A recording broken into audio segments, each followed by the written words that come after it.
আজ আমার জীবনের অন্যতম একটি বিশেষ দিন। যেই বিশেষ দিনটি বছরে শুধুমাত্র একবারই আসে। আমার জন্মদিন।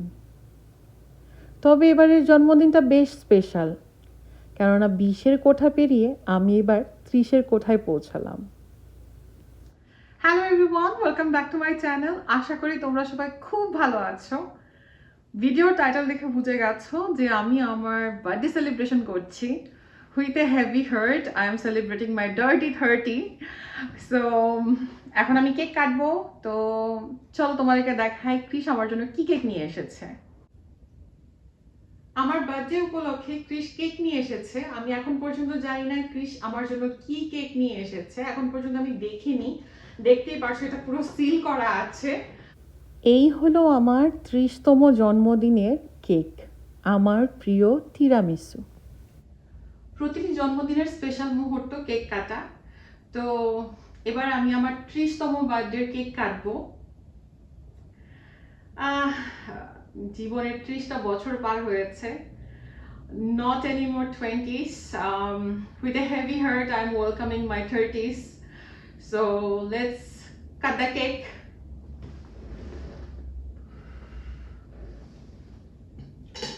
Happy birthday to you.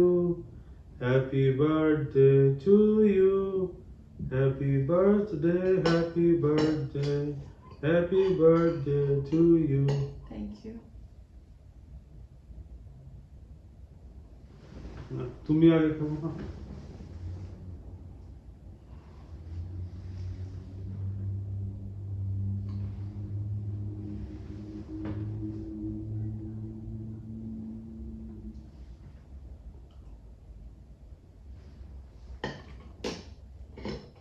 কেমন?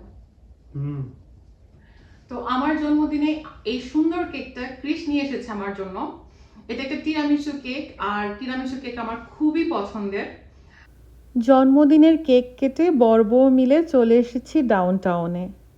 ডাউনটাউনের বেশ পপুলার একটা কোরিয়ান রেস্টুরেন্টে আজ আমরা ডিনার করব। বার্থডে ডিনার বলে কথা, স্পেশাল একটা রেস্টুরেন্টে তো যেতেই হবে। তাছাড়া বিগত কয়েক বছর ধরে আমি প্রত্যেক জন্মদিনে নতুন নতুন সব রেস্টুরেন্ট ট্রাই করছি। আর বলো না, জন্মদিনের দিন রেস্টুরেন্টে এসে সে কি কেলেঙ্কারি ব্যাপার স্যাপার। আমার কালিগ আমাকে সাজেস্ট করেছিল এই রেস্টুরেন্টটি।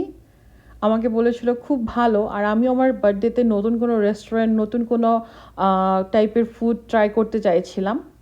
তো তাকে আমি জিজ্ঞেস করলাম যাবো যেহেতু, সেখানে কি আমাকে রিজার্ভেশন করতে হবে? সে বলছে না না, এমনিতেই টেবিল পেয়ে যাবে। আসার পর রেস্টুরেন্টের বাইরে 30 মিনিট দাঁড়িয়ে থেকে ফাইনালি আমরা টেবিল পেলাম। ফাইনালি তো আমরা রেস্টুরেন্টে এসে অর্ডার দিলাম। আর এই রেস্টুরেন্টের স্পেশালিটি হচ্ছে এখানকার প্রত্যেকটা টেবিলে এরকম ছোট ছোট গ্রিল ওভেন আছে। তুমি তোমার পছন্দ অনুযায়ী এখানে sea food, muscle, fish, chicken order করতে পারো। আর তারপর তুমি নিজে সেগুলো গ্রিল করে খাবে। লাইভ গ্রিল ওভেন বলা যায়। খুব ইন্টারেস্টিং ব্যাপারটা। ক্রিস তো কোরিয়ান রেস্টুরেন্টে আসবে বলে এনিমি থিম টি শার্টও পরে আসলো। বারবিকিউ করার জন্য আমরা অর্ডার করেছিলাম শ্রিম্প, মাসল আর চিকেন। সব কিছু আমি সুন্দরভাবে গ্রিল ওভেনের উপরে ছড়িয়ে দিয়েছি। লো হিটে বারবিকিউ করছিলাম, কি যে সুন্দর স্মেল বের হচ্ছিল। দেখতেও বেশ ইন্টারেস্টিং লাগছে। দারুণ মজার ব্যাপার। এছাড়াও আমরা কিছু আলাদা খাবার অর্ডার করেছিলাম, তা হলো সুশি। জন্মদিনের ট্রিটটা জাস্ট অসাধারণ ছিল ক্রিসের তরফ থেকে। আমার তো বেশ ভালো লাগছিল। চলো তোমাদেরকে দেখাই বারবিকিউর পাশে আমরা কী কী অর্ডার করেছিলাম। এখানে আছে স্যামন সুশি, এখানে আছে ক্র্যাব পিৎজা, আছে onion ring, spring roll, fried dumplings. এছাড়াও আরও অনেক রকমের সুশি ছিল। তো বেশ এনজয় করেছি। তো আমাদের প্রথম বারবিকিউ খাওয়া হয়ে গেছে। এবার আমি মাসলগুলো দিয়েছি। একদম লো হিটে আস্তে আস্তে মাসলগুলো হচ্ছে। এগুলো খেতে কী যে ভালো লাগে। হ্যাঁ, তোমরা যারা খাও না তাদের কাছে একটু অড লাগতে পারে। ক্রিসও এখানে বেশ এনজয় করছে ফুড।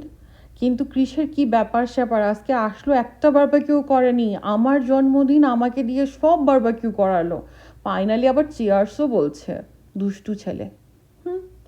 তো প্রচুর খেয়েছি, প্রচুর আড্ডা দিয়েছি। এখানে একটাই প্রবলেম ছিল, রাতের বেলা ওদের রেস্টুরেন্টে না ছবি তুলে এত ডার্ক আসছিল, তো তেমন বেশি ছবি নেই, খুব অল্প ছবি তুলেছি, কিন্তু খুব সুন্দর সময় কাটিয়েছি। নতুন নতুন রেস্টুরেন্ট, নতুন নতুন টাইপসের ফুড, নতুন এক্সপিরিয়েন্স। আর হ্যাঁ, এই রেস্টুরেন্টটা কিন্তু বেশ পপুলার। 2017-এ কানাডার এশিয়ান রেস্টুরেন্টগুলোর মধ্যে one of the, like I think এটা টপ করেছিল। সো এটাও জানলাম আজকে রেস্টুরেন্টে এসে। তারপর তোমাদেরকেও দেখাই বোর্ডটা, এই যে 2017 the best Asian food in Canada. ডিনারের পর রাতের ডাউনটাউনে কিছুক্ষণ ঘোরাঘুরি করে দুজনে মিলে চললাম বাসার উদ্দেশ্যে। এই ডাউনটাউনে আগে আমরা থাকতাম, তো এখানে প্রচুর স্মৃতি আছে আমাদের, প্রচুর হেঁটেছি এই রাস্তা ধরে, সব কিছু মনে পড়ে যাচ্ছিল। জাস্ট কিছুক্ষণ হলো আমরা ডিনার করে ঘরে এসেছি। ক্রিস কিছু অর্ডার করেছে আমার জন্য, সে বলছে গিফট। অ্যামাজনের এখানে দেখতে পাচ্ছ একটা ডেলিভারি বক্স আছে। আমার কোনো আইডিয়া নেই কি আছে ভেতরে। অর্ডার 3টা দিয়েছিলাম, কিন্তু কিন্তু আজকে 2টো এসেছে। আর আছে এটাতে দুটো। না না, সব মিলে 3টা উপহার, কিন্তু আপাতত 2টো এসেছে। ওকে, সো ডার্টি 30-তে 3টা। Let's open.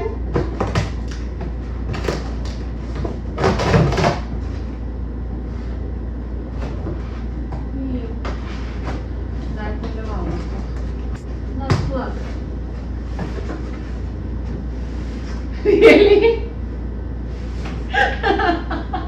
কি আমি এটা গেস করছিলাম। কি এইটা গেস করি নাই। এটা কি? Thank you. কি So first gift হলো একটা ওয়্যারলেস ইয়ারবাড। ক্রিস অ্যাকচুয়ালি দেখে আমি অনেক সময় বিরক্ত হয়ে কানে ফোন নিয়ে কথা বলতে, আর ইয়ারফোন ইউজ করা মানে হেডফোন ইউজ করা আমি পছন্দ করি না। Thank you.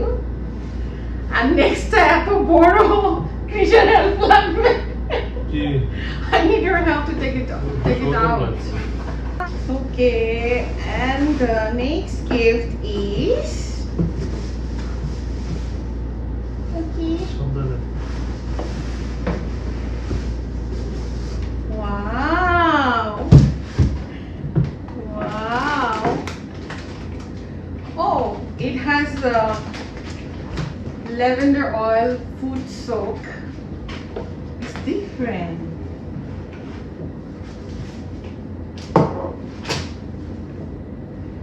Wow. There you go. So, এটা একটা foot spa massager. এটার মধ্যেই রাখে 2টা।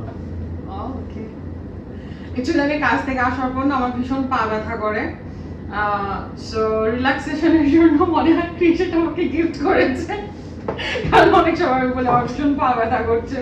Thank you. হুম।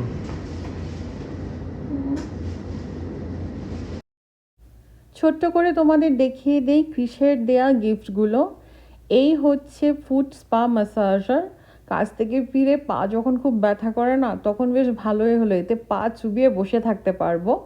এর সাথে কিন্তু আবার ডেড সি সল্টও এসেছে। যখন এটার মধ্যে আমি জল ঢালবো, তারপর এটা দিয়ে আমি পা চুবিয়ে বসে থাকবো রিল্যাক্স করার জন্য। এছাড়া ক্রিস আমাকে দিয়েছে এয়ারপড, আর হলো ব্লগিং করার জন্য মাইক্রোফোন। সেটা পরে এসেছিল, আমি যখন ভয়েস ওভার করছি তার মধ্যে আমি পেয়ে গেছি, তাই তোমাদের বলে দিলাম। আর যেহেতু আমার জন্মদিন, আর আমার জন্মদিনে স্পেশাল ঘরে কেউ নেই আমাকে রান্না করে ঘরের খাবার খাওয়ানোর জন্য, ক্রিস অবশ্য অনেক ট্রাই করে, বাট ক্রিসের কাজ ছিল, তাই আমি নিজের জন্মদিনে নিজেই রান্না করেছি। বাসন্তী পোলাও, ডিম ভুনা, আছে চিকেন রোস্ট, আর আছে আমার পছন্দের খাসির মাংস কষা। নিজের জন্মদিনে এই ছিল আমার নিজেকে ট্রিট দেওয়া। আজকের ব্লগটি কেমন লাগলো জানিও। তোমাদের সাথে পরে আবার দেখা হবে। ততদিন পর্যন্ত ভালো থেকো, সুস্থ থেকো, বাই বাই। আর হ্যাঁ, যেহেতু আমার জন্মদিন ছিল, আমার জন্য কিন্তু তোমরা প্রাণ ভরে আশীর্বাদ করো। ঠিক আছে, বাই।